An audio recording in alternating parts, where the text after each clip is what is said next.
It's trash day, I'm putting you out, it's trash day. Putting you out, it's trash day. Putting you out of my mind. It's trash day, I'm putting you out, it's trash day. I'm putting you out, trash day, I'm putting you out of my mind.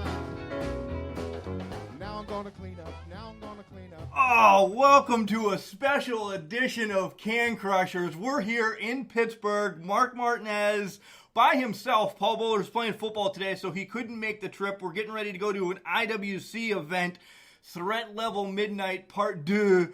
And we are here with the newest member of Can Crushers. He's been along the whole time, just been busy. He's the English professor, going to edit everything that I do wrong on Facebook, Mr. John Patalano. John, welcome aboard. Thanks so much, Mark. It's good to be here. Good to be working with you, buddy. Yeah, this friendship has gone way back. You know, we're in our 40s, 5th grade. We started talking wrestling, and it's blossomed from there. Just to give a quick synopsis, what do you say? Just spill your guts, talk. So I got to know you, like you said, in 5th grade, and I mentioned this in the best man speech at your wedding. The reason I got to know you was, I guess, sort of on a superficial level. I was just looking for friends, and you found me, and I found you. Wow! And I started at the top, and I figured, why keep looking? I hit this one out of the park right from the start. But I heard you talking wrestling. I said, well, that's something I understand, and I've moved around a bit and left people behind, and what's something that I've been able to take with me, you know? And it was wrestling. Wrestling was my love for wrestling. And so I overheard you and I approached you, and we've been pretty tight for, that was 88, so we're 30 years. 30 years. Look 30 at that. years. We can do math, even in Ridgeway. Even the English professor can do math. So what was different, though, is I was huge NWA fan. Right. I knew everything about NWA. You being from Brooklyn, the brawler that you are, taught me everything WWF. Yeah. We picked up some NWA territories in New York, mid-'80s, late '80s. So my introduction to that sort of, to that brand was the best of 7 between Nikita and Magnum TA. Amazing. Yeah, and then on a Spanish UHF channel, it came in really, really fuzzy. We got CW, CW, Championship Wrestling from Florida, CWF, in the dusty... that was Eddie Graham, right? Yeah, and Exotic Adrian Street. Dusty and Adrian Street had that feud going at the time. But beyond that, I didn't really know a whole lot about it. I was definitely WWF kid, being sort of in the heartland of their product in New York. Right, in Ridgeway, heartland of nothing. So, hey, let's go ahead and crack these beers open that, you donated first time on. This is awesome. What do you got for us? Thanks, man. I had this in the fridge. Let's open them up. Yeah. I go to a distributor, I don't know, not often, maybe once a month, and I definitely will pick up a 6-pack of Yingling, maybe even a case, because that's my favorite beer. But then I always want to try something different, something new, maybe an old favorite. And there was a nice lady there giving out samples of beer, which who's going to pass that up? Right. And I tried this, it's from Victory Brewing Company. It's the homegrown dry hopped lager. It's refreshing. It's a little bit sweet. It really is. It doesn't have that bitterness. I'm an IPA guy the whole way. I like the bitterness. I like the hoppiness. I really do. But this is a nice sipping IPA like Paul, who hates IPAs, and I push him down his throat every week, would actually like this. This has, you said, refreshing perfectly. And it's clean, too. Like, sometimes an IPA can, like, hit you in the throat and linger there. This has a little bit of that, but then it finishes pretty clean. Yeah, a little bit about Victory. Victory Brewing Company is a craft brewery headed in Downingtown, PA, founded by childhood friends. That's the best beer. When you're a friend doing this together, it is. Bill and Ron officially opened it in February 1996, and the second state, it won the award, the second state art brewery. February 2014 in Parkersburg, PA. So it's across 37 states. Wow. It has European ingredients. Wow. That's impressive. Yeah. And many other... accolades? Well, accolades, yeah, very good. I'm trying. No, accolades, I mean, many other beers. Just looking so. at them, probably about 25 other beers. So, Victory Brewing, I like this. I really do. I've been enjoying it. Yeah, good call. Thank you. So, that's our beer. That's the beginning of John. We'll send it out for a quick break, and we'll be back with just some stories about our wrestling, fanaticism, and whatever else. I'm little teapot, short and stout. Here is my handle and here is my spout. No, Dad, like this. When I get all steamed up, then I shout, tip me over and pour me out. This is WWE superstar Roman Reigns. It only takes a moment to make a moment. Take time to be a dad today. Visit fatherhood.gov, brought to you by the U.S. Department of Health and Human Services and the Ad Council. We're back, guys. I'm here with my buddy, Mark. I should say Mark. My buddy is here with me. Either way. Well, it's my first day, and I'm already taking things over. I should know my role and shut my mouth. No, you should just start editing for me. That's the worst part. I was hoping your wife would be here because communications major as well. She could edit while we go to wrestling tonight. And in that regard, like that sort of relationship you and I have had where you went back to school and, I love Mark, so I can say this, but he would send me school papers that were not A's, and I'll just leave it at that, and I would send them back as A's. So to quote Arn Anderson, not to toot my own horn, but toot toot. That's why he's the English professor. He will always be my editor. If I ever do anything big, I can't write. I barely can speak half the time, too. You can ask him that. So, moving along, we've been up and down the East Coast, literally, for wrestling. We would love to hit to the West Coast sometime and make one of these trips. It started going to Raw events. Yeah. Well, let's go way back. Let's go back to you and your brothers, Anthony and Dom. By the way, Dominic, if you don't know, the original pizza shop, the official pizza shop of Can Crushers. If you're looking for a great pizza, sub 814-772-7576. Give him a call. We talk about it all the time. We love the guy. He's wonderful. I think John likes him too. Yeah, I love you, Dom.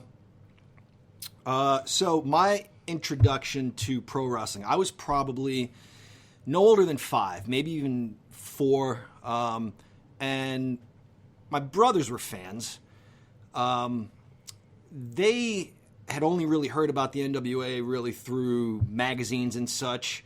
I can remember Dom telling me a story that as a kid, he heard Ric Flair was supposed to wrestle Harley Race. He read about it in a magazine and was just flipping through the 3 channels we had in hopes that it might be on TV, which obviously it was not. Snow covered, you still would have watched it. Yeah, still would have watched it. But my introduction to it, I could still picture it to this very day. It was my brother Anthony opening a magazine, might have been a PWI magazine. We were both kneeling at his bedside, and the magazine was resting on the bed. And we had, our elbows on the bed, and we were leaning forward. And he just took me through page by page. I'd never seen it on TV. I hadn't seen it yet. So this magazine was my introduction to it. And he just, sifted through page by page very slowly.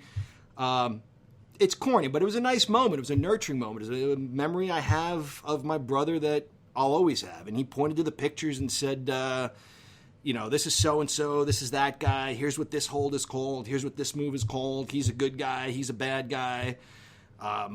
Took me through some of, I guess, the lingo that we thought we knew, what a feud was. And so that was my introduction to pro wrestling. And after that, I was just hooked. Once I saw it on TV on a Saturday morning, there was no going back. It was just that 1 hour of TV, and honestly, the matches were usually just junk in preparation for...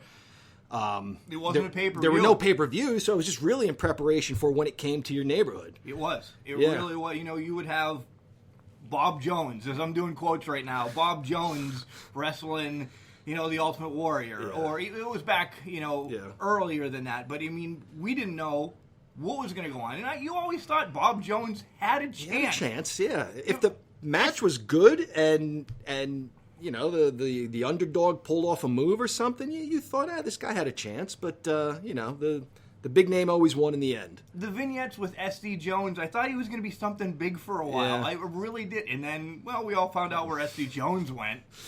Yeah. So, I got introduced from my grandfather, who didn't know NWA, WWF at the time were two separate companies. He hated that there were 17 world champions, 17 tag team champions. Why has everybody got a belt? Only one person should have it. And of course it was Flair. He was not anti-Hogan, but, not really a big Hogan fan. So Saturday nights was what really got me hooked on wrestling with my grandfather. So first match ever, I can't tell you, but what always pops in my head was the Hogan-Orndorff cage match. Always pops into my head as one of my earlier wrestling memories. But I know we watched a lot of NWA before then. He liked one of our least favorite wrestlers. He was a big fan of Jimmy Valiant. Oh, jeez. Yeah. Right? So not a Jimmy Valiant fan. We met him. We met nice him. enough guy, but I just, never got into him. Yeah. This was, your grandfather was the guy that, like you said, wanted to know. He thought it was all one promotion. Well, why doesn't Hulk Hogan just fight Ric Flair and get it over? Then you didn't have the heart to tell him that.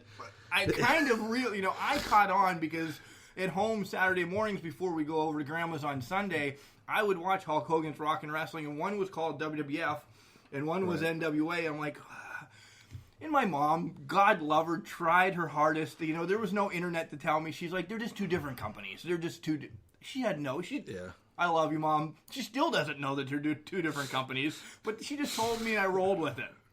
So, fast forward to 5th grade, yes, we did meet. We had the wrestling talks. I was pretty lonely a 5th grader. I had a couple guys that would go with me, but nothing like you when you came along doing the WrestleMania 4, WrestleMania 5. I would bring back the results all the time to everybody because we would go from Katanning to wherever to watch it on the closed circuit with me and my dad.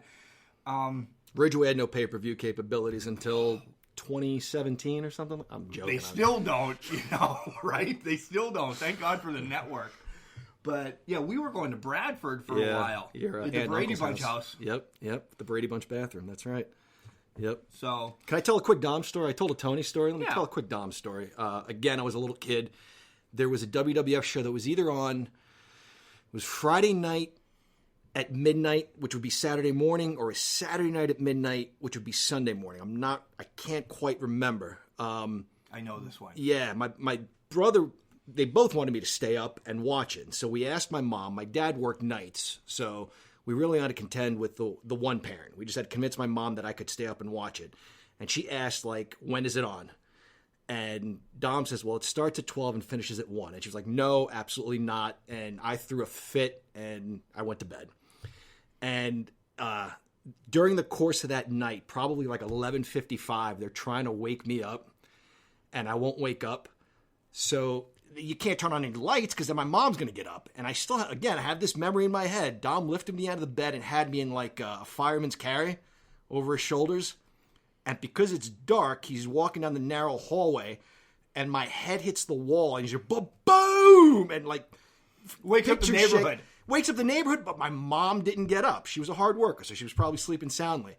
And they took me downstairs into their room and turned on the TV with no lights on, and the three of us watched it. And again, it's another great memory. And after that, I convinced my mom to let me stay up and watch it. But that very first time, they hooked me up. They did right by me. They pulled me out of bed and took me downstairs, slammed me against the wall first. Even brought me out of the room in a wrestling move, which is cool. So, well, the other story I heard from Dom was they recorded it one time, and they told you they just found it. They recorded it, and they were telling you, they were like, we know exactly what happens. And you're like, how? How do you know this? But you didn't know they recorded it because they started it at a certain time. Right.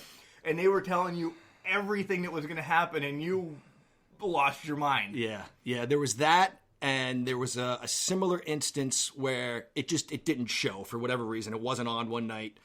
But I went to bed, like instead of staying up for the midnight show, I went to bed.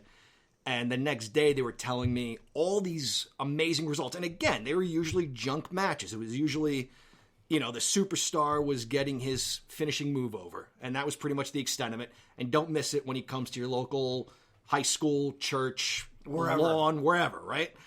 But they're telling me, there were all these amazing matches on. I'm like, this can't possibly be. They couldn't possibly have given away this much on free TV.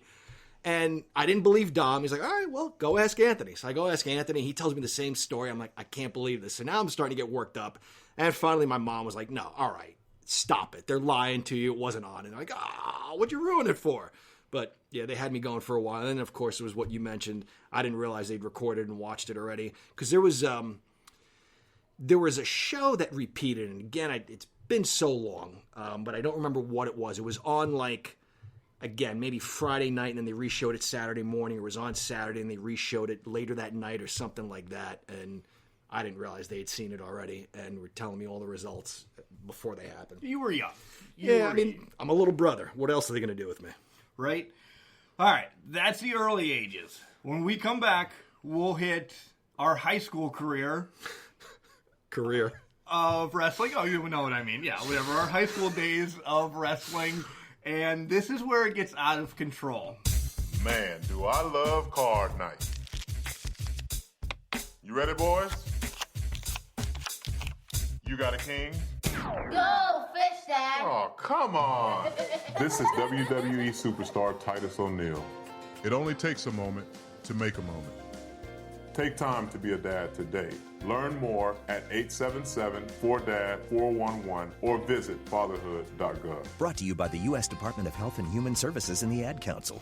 Are you ready? That was the sound that you heard in RHS every day from myself, John, Pat Lupino, and a few others, because wrestling was just our lives. Another show that maybe we'll do is how we created our own federation one time. Oh, jeez. But that needs to really be on the down low because that's pretty rough. Some of our teachers would not like it, and some other people as well. So, nonetheless, we're in high school now. I have my driver's license, and we're going anywhere to watch wrestling. And the best one is, I want you to tell it because you'll tell it a lot better than me. We're overnight waiting for tickets at 8 o'clock in the morning. We go as soon as we close the pizza shop, and we're in Du Bois getting tickets and run from there. All right. Well, first of all, you say the height of our career of being fans. I would argue with that if our wives knew the truth now, I would say that we're probably just as bad. We don't have the resources because, we're responsible with kids and jobs and that sort of thing. But as we're looking at a mic that cost me a paycheck. We're just as bad. We're just as bad now. We showed up at Unimart, I think it was, right? Yeah. Either 10 p.m., 11 p.m. Now, remember, tickets don't go on sale until, I think it was 8. It was 8 a.m. 7 or 8 a.m. Yeah, something like that. This is when you had to buy them through Ticketmaster. There was nothing else. Yeah. The internet still had not really hit Western Pennsylvania. So, Mark and I went to Unimart in, was it Du Bois? Yes. The one time. We showed up at about 10, and we thought we were smart. We were going to be the first ones there, and there were nerdier people than us that were there. How? I don't get it either. Yeah. But I guess there was another time where I think that was you and Pat, if that's what you're referencing, with the gun. Yeah, that was me and you. No, I wasn't there for that. Oh, really? Yeah, that was you and Pat. Pat, back me up on this. I think that was you guys. Nonetheless, I would have remembered. Yeah, so why didn't you tell it? You guys called me and told me when you got back home. Oh, well, tell your story first. All right. Well, my story basically was, we had waited all this time to get tickets, and we were towards the front of the line. There was this one group that was in front of us. We had put up with not really anything bad or anything, but you stand in line, and it was still nice out. It was the middle of summer, so it was warm out, so it's not like we froze to death, but you're around anybody for that long a period of time. And I don't mean Mark, because I love Mark, but the guys in front of us were just weirdos, and they were annoying. We just wanted to get our tickets and get the hell out of there already. And the computer crashes. And we had an opportunity to get some pretty damn good seats. And we were just, we're telling the nice lady at Unimart, like, all right, they go on sale, whatever it is, 7 o'clock, 6:55, maybe turn the computer on, start now. But they didn't. They turned it on at 7. They were having trouble booting it up, and they're calling managers. And so we ended up sitting one level up, which to us in hindsight, I will take those now. Yeah, well, because at the time we thought this is unacceptable. Right. We go ringside, we go big, or we go home. But what was cool about that is Anthony recorded that episode because he knew we were going to be on. We were directly across from the camera. I mean, we were the 3 guys that were on camera pretty much the entire time. You saw our signs. I was a big Bret Hart fan at the time. I was not a Stone Cold fan. I was the Stone Cold fan. You were the Stone Cold fan. So every time my anti-Stone Cold sign went up, cameras cut away. Under my Stone Cold sign. Yep, which is bogus. I have the right, freedom of speech and all that, and you guys in the WWF were holding me down. But on to the stick 'em up story. Yeah, I swore it was. That's why my memory is horrible. That's why I keep you and Pat around, because I don't have a memory. I'll remember bits and pieces. So Pat and I then apparently get to Unimart, same time, 10 o'clock. We now have befriended these wrestling nerds as well, so we've talked to them a little bit. And it gets to be 1, maybe later, 3, 4 in the morning, and this guy walks into Unimart. Normally, nobody's going into Unimart that late at night, the couple times that we were there for wrestling. This guy goes in, and he bolts out of there, just runs out of there. So we're like, oh my God. The girl comes out and just is like, I just got held up. I got held up. He had a gun.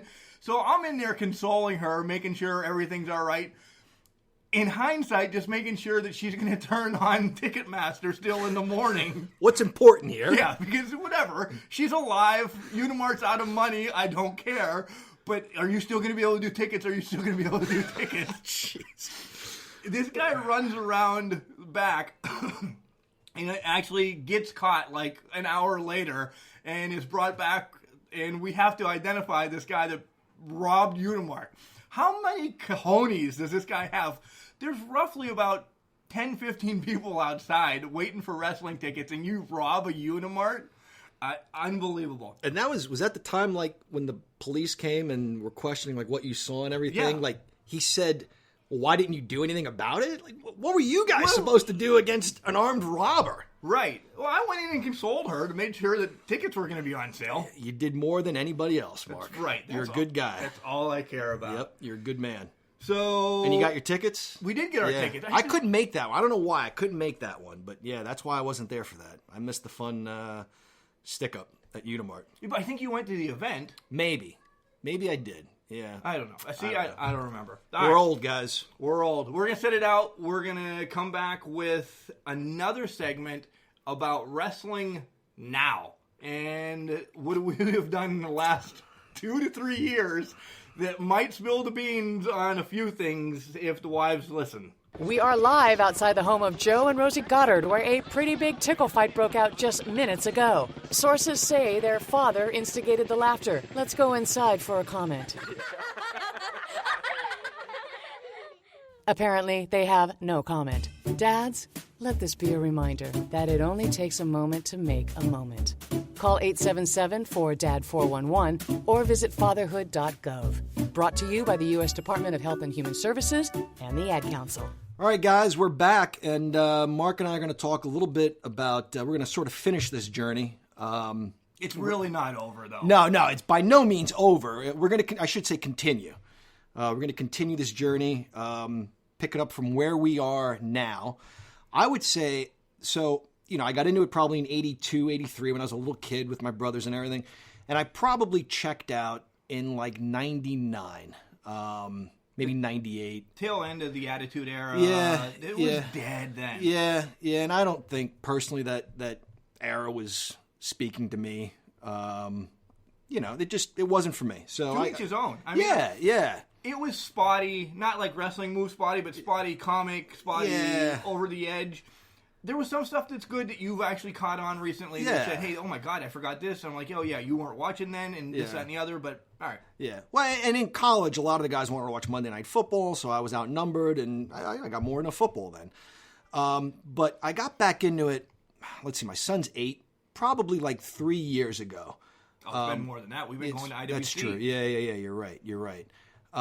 Yes, probably since about 5 years ago, probably since he was like 3 years old. But he was just, I had my toys out, and from like when I was a kid, and he would play with those, and I'd put some DVDs in. And this will kind of give you an idea of why I love this so much, is I was showing him a match between the Ultimate Warrior and Ravishing Rick Rude. SummerSlam 89. And Rude was just, beating the snot out of the Warrior. And at one point, he hit a pile driver on the Warrior. And that was it, right? It was over, done. And that was like the devastating move that turned the fans around. And my son, sitting in the living room, is starting to say, Warrior. And then I swear to you guys, the fans that were there started saying Warrior.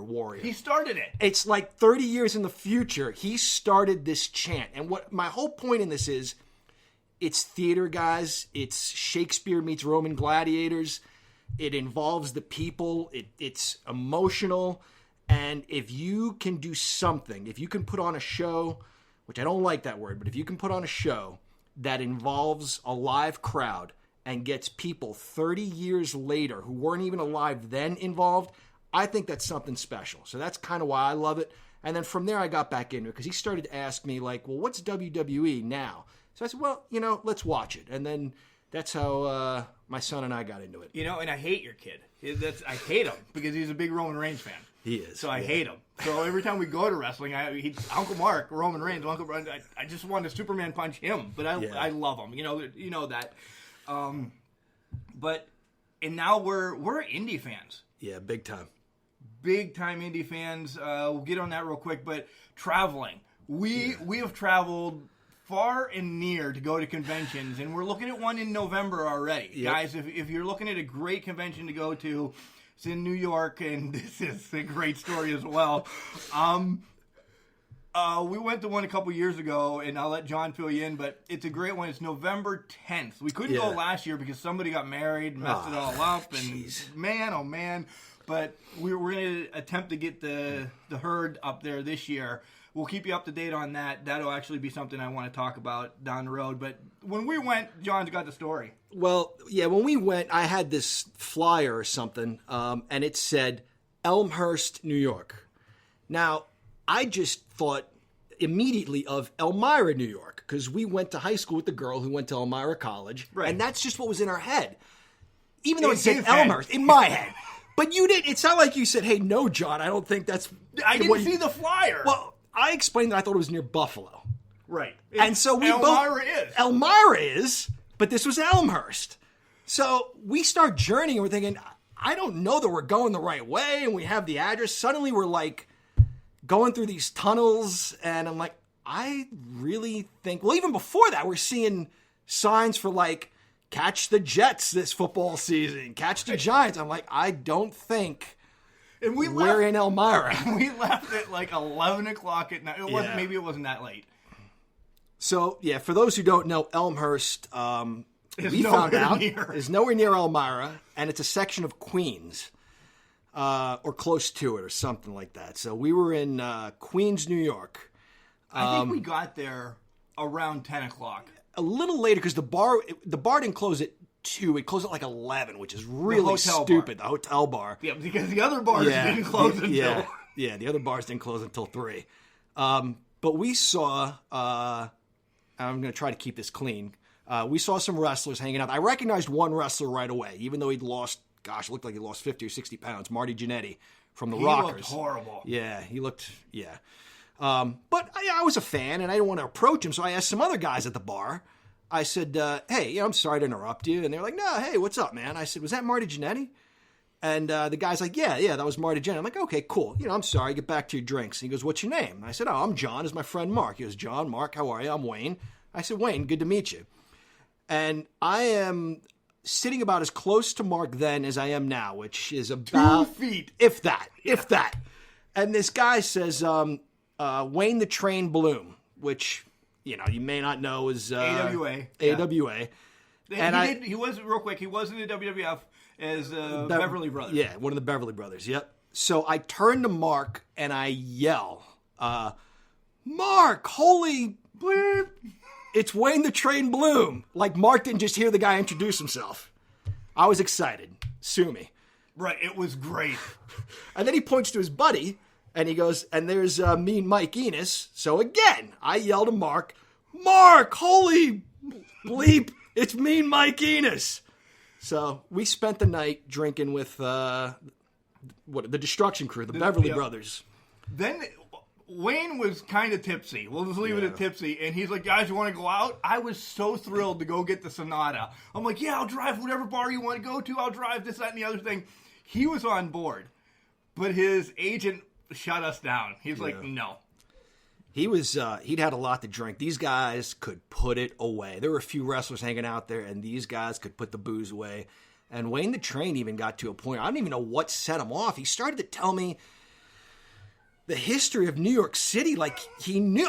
Who knows? Nobody knows. He's like, well, the Irish went to Brooklyn and the Italians went to Queens. I was like, well, Wayne, my parents came from Italy and settled in Brooklyn, and that got him really upset. And it was diffused, but he kind of wanted to fight us. And I have no delusions of grandeur. To borrow a phrase from our good buddy Jack Maroney, he would have eaten me alive and picked his teeth with my bones. They are still big, big dudes.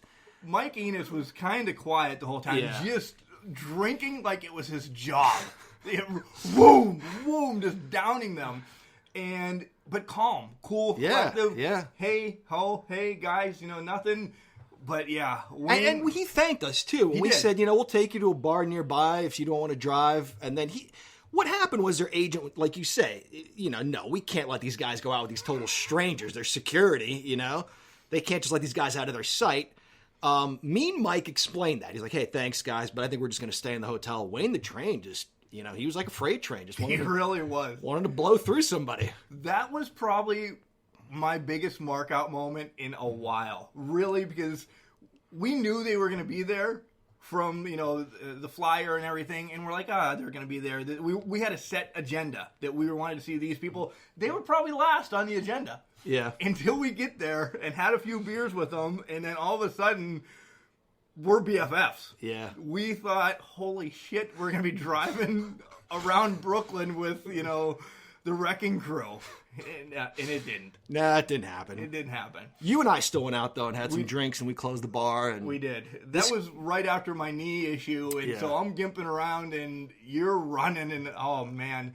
We get back to the hotel, and good night. Yeah. Well, you could hold yours. I couldn't hold mine. And when you got up the next morning and went to the bathroom, it looked like a murder scene. It did. It was rough. We put away some Jack Daniels that night. Nonetheless, talk about our favorite federation, or probably our favorite indie federation right now, and then we'll wrap this up when we come back. All right? Sounds good.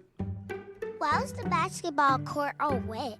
Because the players kept dribbling on it. The dad joke. Corny, groan-worthy, but also one of the simplest ways to share a moment with your kids. What did the buffalo say when he dropped his son off for school? Bye, son. So take a moment to make your kid laugh, because dad jokes rule. Make your kid laugh today. Go to fatherhood.gov. Brought to you by the U.S. Department of Health and Human Services and the Ad Council. Back on Can Crushers, reminiscing. This is a great walk with you, John. It's going to continue at least another 75 years for sure. Talk about our favorite indie right now. I finished a story about from the last segment about what we did in the morning real quick, and then we'll talk about IWC. All right, so after I cleaned up the murder scene in the bathroom, we got showered, we went to the event, we met just a bunch of people, got autographs, pictures. It was a blast.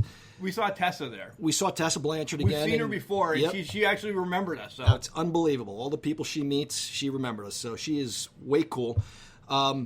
We still weren't quite sure. Now, we knew we weren't in Buffalo, but we still weren't quite sure where we were. So we wanted to get breakfast, one of us finds this bagel shop. You know what? It's 15, 20 minutes away, whatever it was. Let's go get bagels. And that's when we start looking around thinking, I think we're in Manhattan. We're not world travelers, but we ended up in Manhattan. We got bagels. I'll never forget, we had to make a left around the block. Correct me if I'm wrong. One light to the next light. If it wasn't an hour, it was 40, 50 minutes. Oh, for sure. For sure. To make a left turn. It was ridiculous. And it was like 1,000 degrees that day. Air conditioner on. We couldn't. Once we got on the road, I think we just both sat. I drove. You may have taken a nap, but we just sat and was like, took everything in and didn't speak for about an hour, which is unbeknownst to us, first of all. And when we get back to Pittsburgh. On the way here, we're like, look, we can't tell Cheryl, my wife, we can't tell her that we were in New York City. We thought it was Buffalo. What's the first thing I say when we walk through the door? Cheryl, we went to this great bagel shop in Manhattan. Mark's eyes bug out of his head. I'm like, and then it dawns on me like, oh no. And I'm thinking, well, maybe she didn't notice. And Mark's like, all right, well, I'm going to get going. Come hug me outside. I'll see. So I hug him outside. I don't know. You're bad at that. I'm terrible at that. You tag stuff on Facebook that you shouldn't. Yeah. So, rolling it, we're going to Threat Level Midnight tonight, IWC. This will be up before the event. The recap of the event will be on Wednesday. I wish I could maybe call you on Tuesday or something to record, whatever. IWC has treated us well. Definitely. Not us. I love Justin. I love Jenny. All the stars. They have our sons. Yeah. They have our sons, so that instantly has us. Yeah. They treat them better than royalty there. Yeah. They're genuinely good people. They put on a fun show. I mentioned earlier I checked out for a while and got into it a little bit with my son. But what really led me to get back into WWE was going to the indie shows. And what started that first was Big Time Wrestling. Give a shout out to them because they do a pretty good job too. Yeah, they actually were the first ones we went to. Real quick, sorry to cut you off. That's the boys would come up. The Four Horsemen would ride. Jack Maroney, Pat Lupino would come up to those, and it was always in Altoona. It was never anywhere else. So it was a good meeting place for us. And then we discovered IWC. And we just ran with it. They had a meet and greet with Ric Flair. Big Time did. Which is another story for another day, maybe, or now, whatever. No, another day. That's what got us into the indie promotions. We saw some guys and girls that were just working their hearts out and putting on a good match. While it was fun to meet Ric Flair, it was also a blast to get back into live pro wrestling again. And then we discovered IWC, which did something similar. I think it was Bret Hart. It was. Right? Yep. Yeah. Up in Meadville. Yeah. Actually, I had to say it right. Sorry. Yep. The British Bulldog son was there, which I was a fan of the whole family. I mean, Brett, Owen, the Bulldog, their kids, everybody. It's a great wrestling family. That same time, AJ Styles was up there as well. That's right. I forgot about that. But the reason, we don't call it Meadville is because the British Bulldog, being Canadian and British, called it Medville. So that's it's Medville to us now. Yep, Medville. But that's how we got into IWC initially. And then just the stories, the people, they got us hooked. And if we can help it, we don't ever miss a month. No. And when you do miss a month, you're heartbroken. John's missed a couple recently, and tonight's going to be an event for him, and I'm excited. He doesn't know everything that's going down. Next month I already can't go because we have vacation planned around it, and it's getting in the way of wrestling. I know, there's too much getting in the way. Too much. The Ric Flair story, yes, it will be told, but I need two other people here with it because they need their input on that story. Yeah, for sure. My life almost changed that day in a bad way. Yeah. In a bad way. John, this has been great. This isn't going to continue. This has been, the fastest 40 minutes or whatever it's been so far. We could do this for 8 hours on the way to South Carolina or something like that. Anywhere, New York, other places we've never been to. Right. So, all right, we're going to get ready. We're going to edit this and get it on the net. We're going to send it out and wrap this up, and we'll see you Wednesday for our recap of Extreme Rules. No, Extreme Rule picks. Do you have any? Let's see. There's going to be a 6-man tag team match with 2 belts on the line in the same match. Is that right? No, that's IWC. I'm still thinking about IWC. So Extreme Rules. See, I'm more of an indie fan. Extreme Rules. AJ against Rusev. Right. AJ. Carmella against Asuka. I hope Asuka wins it back. Nia against Bliss. Boy. You love Nia. I Stop. do. She's gorgeous. The Bludgeon Brothers against Kane and Daniel Bryan. The Usos. I wish. No, I can't get behind either. I'm an Thank Usos you. guy. Yeah, Thank I'm you. an Usos guy. A couple other. B team against the leaders of the world. You know my prediction. Can I go? Yes. All right. Prediction. This is big. You heard it here first. See, my son's good with the names. Bray Wyatt, right? That's Right. Rotundo's kid. And then, Bo Dallas. And Bo Dallas. Okay, those are IRS's kids. Bray Wyatt turns on Hardy, joins the B team. At some point down the road, WrestleMania, maybe 2019, you're going to see the Hardys against the Rotundos. That's my bold prediction. There it is. That's huge. You heard it here first on Can Crushers. That's John, right. thanks again. It was awesome. Oh, it was a blast, man. Let's get something to eat and finish our beers and wrap this up. Cheers, buddy. Cheers.